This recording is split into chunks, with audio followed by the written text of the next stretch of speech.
Hello friends, welcome to today's Samayal. Today's Samayalல இன்னைக்கு நம்ம Deepavali special ரெசிபியான அச்சு முறுக்கு எப்படி செய்யலாம்னு பார்க்கலாம். இது சாப்பிட்றதுக்கு ரொம்ப சுவையா இருக்கும். இது வந்து ரெண்டு மெத்தட்ல செய்யலாம். அதாவது வெஜ் அண்ட் நான்வெஜ் ரெண்டு மெத்தட்ல செய்யலாம். நான் இன்னைக்கு நான்வெஜ் மெத்தட்ல தான் செய்றேன். வெஜ் மெத்தட்ல எப்படி செய்யணும்ன்றதும் இந்த வீடியோட நடுவில் நான் உங்களுக்காக சொல்றேன். முதல்ல இதை எப்படி செய்யறதுன்னு பார்க்க ஆரம்பிச்சிடலாம். ஒரு க்ளீன் பவுல் ஒன்று எடுத்துக்கலாம். அதில் 1/4 கப் அளவுக்கு சர்க்கரை பொடி சேர்க்குறேன். அதாவது சர்க்கரையை மிக்சியில் அரைச்சி ஒரு 1/4 கப் அளவுக்கு எடுத்துருக்கேன். கிராமில் பார்த்தீங்கன்னா 50 கிராம் அளவுக்கு போதுமான அளவு. உங்களுக்கு இனிப்பு சுவை கூடுதலாக வேணும் அப்படின்னா நீங்கள் 70 கிராம் அளவுக்கு எடுத்துக்கலாம். அடுத்ததாக இது கூட ஒரு முழு முட்டை வந்து உடைச்சி ஊற்ற போகிறேன். உங்களுக்கு முட்டை பிடிக்கல, அதாவது நான்வெஜ் கிடையாது, நீங்கள் வெஜ்ஜு தான் வேணும் அப்படின்னா இது கூட நீங்கள் முட்டைக்கு பதிலாக ஒரு 50 கிராம் அளவுக்கு மைதா மாவு சேர்த்துக்கலாம். அதாவது 1/4 கப் அளவுக்கு மைதா மாவு சேர்த்துக்கலாம்.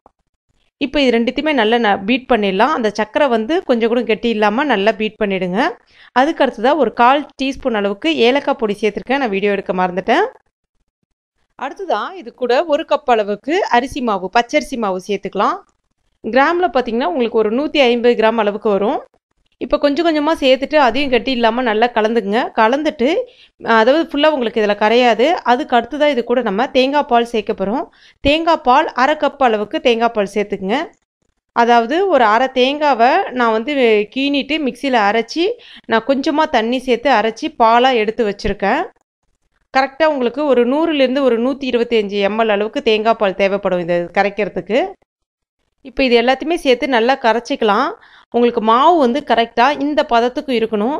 அதாவது மாவு வந்து உங்களுக்கு ரொம்ப திக்காகவும் இருக்கக்கூடாது, ரொம்ப தண்ணியாகவும் இருக்கக்கூடாது. கரெக்டான ஒரு கன்சிஸ்டன்சிக்கு இருக்கணும். ஏன்னா ரொம்ப தண்ணியாக இருந்துச்சுன்னா மாவு வந்து அச்சில் வந்து ஒட்டாமல் போயிடும். ரொம்ப திக்காக இருந்தாலும் மாவு வந்து வேகாமல் போயிடும். ஸோ அதனால் இந்த பதத்துக்கு இருக்கிற மாதிரி பார்த்துக்குங்க. உங்களுக்கு 1/4 கப் தேங்காய் பால் பத்தில் கரைக்கும் போது அப்படின்னா இன்னும் கொஞ்சம் தேங்காய் பால் சேர்த்துக்குங்க. ஆனால் தண்ணி மட்டும் சேர்க்காதீங்க. இதுதான் அச்சு முறுக்கோட அச்சு. இது வந்து புதுசாக நம்ம பயன்படுத்தணும்னா உங்களுக்கு மாவு வந்து அதில் வந்து முறுக்கு வந்து வராது, அதாவது அதிலே வந்து ஒட்டிக்கும். அதனால் நீங்கள் 2 நாளைக்கு இதே மாதிரி எண்ணெயிலே வந்து நீங்கள் ஊற வச்சு வச்சுருக்கணும். அதாவது கொஞ்சம் நேரம் எண்ணெயை வந்து சூடு பண்ணி அந்த சூடான எண்ணெயில் இதை வந்து நீங்கள் 2 நாளைக்கு வச்சுருக்கணும். அந்த மாதிரி வைக்கும்போது பார்த்தீங்கன்னா உங்களுக்கு அதாவது ஒரு 4-5 முறுக்கு நீங்கள் ஸ்டார்டிங்கில் போடும்போது அப்பயும் ஒட்டிக்கிட்டு தான் வரும். அதுக்கப்புறம் உங்களுக்கு பழக என்ன ஆகிடும்னா உங்களுக்கு ஒட்டாமல் வர ஆரம்பிச்சிடும். இதே அச்சே வந்து நான்ஸ்டிக்கில் வந்து கிடைக்குதுன்னு சொன்னாங்க. ஸோ நானும் சரவணா ஸ்டோரில் போய் கேட்டு பார்த்தேன், ஸ்டாக் இல்லைன்னு சொல்லிட்டாங்க. ரேட் வந்து பார்த்தீங்கன்னா 150 ரூபா தான்.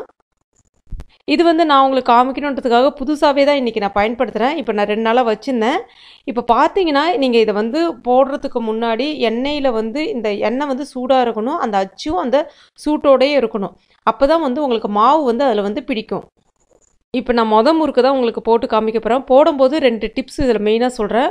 சில பேர் என்ன பண்ணிவிடுவாங்க, இதை வந்து அந்த அச்சை வந்து மாவு ஃபுல்லாக முழுகிற அளவுக்கு முக்கிடுவாங்க. அந்த மாதிரி முக்கும்போது என்னன்னா அந்த மாவு ஃபுல்லாக அந்த அச்சு ஃபுல்லாக கவர் ஆகும்போது ஒரு டப்பாவை க்ளோஸ் பண்ண மாதிரி ஆகிடும். அப்போ நம்ம திருப்பி எண்ணெய் சட்டியில் விடும்போது பார்த்தீங்கன்னா அது ஆக்சுவலாக வந்து விடாது, அதாவது ஓப்பனாக இல்லாதனால அந்த எண்ணெயில் போய் இறங்காது. எப்பயுமே மாவில் நம்ம டிப் பண்ணும்போது 3/4 பதத்துக்கு முழுகிற அளவுக்கு டிப் பண்ணணும். அதாவது மேலே அந்த ஹோல் இருக்குல்லையே ரவுண்டாக அந்த ஹோலை மூடாத அளவுக்கு பார்த்து கரெக்டாக அந்த எட்ஜில் வர்ற அளவுக்கு வந்து நம்ம மாவில் இந்த மாதிரி நம்ம அச்சை முழுகடிச்சோம் அப்படின்னா உங்களுக்கு ஈஸியாக எண்ணெயில் விடும்போது வர ஆரம்பிச்சிடும். நான் இப்போ உங்களுக்கு செஞ்சே காமிக்கிறேன் பாருங்கள். இப்போ பாருங்கள், எனக்கு கொஞ்சம் கூட அந்த மாவில் வந்து மேலே வந்து முழுகாத அளவுக்கு பண்ணியிருக்கேன். இப்போ இது ஃபஸ்ட்டு முறுக்கு பண்ணுறேன். உங்களுக்கு கொஞ்சம் நேரம் வச்சுட்டு என்ன பண்ணுங்கன்னா ஒட்டிக்கிட்டு இருக்கிற மாதிரி தான் இருக்கும். கொஞ்சம் மாவு வேக ஆரம்பித்த பிறகு இந்த மாதிரி கரண்டியை யூஸ் பண்ணி ஒரு 2-3 முறுக்கு நீங்கள் இந்த மாதிரி தான் வரணும் உங்களுக்கு. அந்த மாதிரி பண்ணிவிடுங்க. இப்போ பாருங்கள், வந்துருச்சு பாருங்கள். இப்போ நான் வந்து ஒரு 5வது முறுக்கு உங்களுக்கு செஞ்சு காமிக்கிறேன் பாருங்கள். இதே மாதிரி டிப் பண்ணிடலாம். டிப் பண்ணும்போது நல்லா கொஞ்சம் கவனமாக பாருங்கள். நாங்கள் மேலே எந்த அளவுக்கு முழுகாத அளவுக்கு இருக்குது பாருங்கள். மேலே வந்து மாவு க்ளோஸ் ஆகவே கூடாது. க்ளோஸ் ஆகிடுச்சுன்னா உங்களுக்கு அச்சோட க்ளோஸ் ஆகிட்டு அச்சிலேருந்து விடவே விடாது. இப்போ நான் மறுபடியும் போடுறேன் பாருங்கள். இப்போ கொஞ்சம் நேரம் ஆயிடுச்சு. லைட்டாக அந்த இதை வந்து நம்ம தட்டி விட்டோம் அப்படின்னா உங்களுக்கு ஈஸியாக வந்து இதை வந்துருச்சு பாருங்கள். ரொம்ப அருமையாக ரெடி ஆகிடும். அந்த மாதிரி நீங்கள் அடுத்த முறுக்கு போடும்போது கண்டிப்பாக அந்த அச்சு வந்து எண்ணெய் சட்டியிலே ஒரு ஓரமாக வச்சுருங்க. அந்த மாதிரி வச்சு அந்த எண்ணெய் அதாவது அந்த அச்சு வந்து சூடாக இருந்தால் மட்டும்தான் உங்களுக்கு நல்லா வரும். அந்த இது ஒன்றா போடணும்னு அவசியம் இல்லை. நீங்கள் 2-3 முறுக்கு கூட சேம் டைம் அட் டைமில் வந்து நீங்கள் போட்டுக்கலாம். ஆனால் வந்து ஒரு முறுக்குக்கு அடுத்து தான் வந்து அச்சை வந்து சூடு பண்ணி போடுங்க. இப்போ பாருங்கள், நம்முடைய சுவையான அச்சு முறுக்கு ரொம்ப அருமையாக ரெடி ஆகிடுச்சு. நீங்களும் உங்கள் வீட்டில் இந்த டிப்ஸோடு ட்ரை பண்ணி பாருங்கள். உங்களுக்கும் அருமையாக வரும். இந்த வீடியோ உங்களுக்கு பிடிச்சிருந்துச்சுன்னா மறக்காமல் இந்த வீடியோவை லைக் பண்ணுங்கள், உங்கள் நண்பர்களுக்கும் ஷேர் பண்ணுங்கள். மேலும் இது போன்ற டேஸ்டி ரெசிபிகளுக்கு டுடே சமையல் இது வரைக்கும் நீங்கள் சப்ஸ்கிரைப் பண்ணாத நண்பர்களாக இருந்தால் உடனே சப்ஸ்கிரைப் பண்ணிக்கங்க. தேங்க்யூ.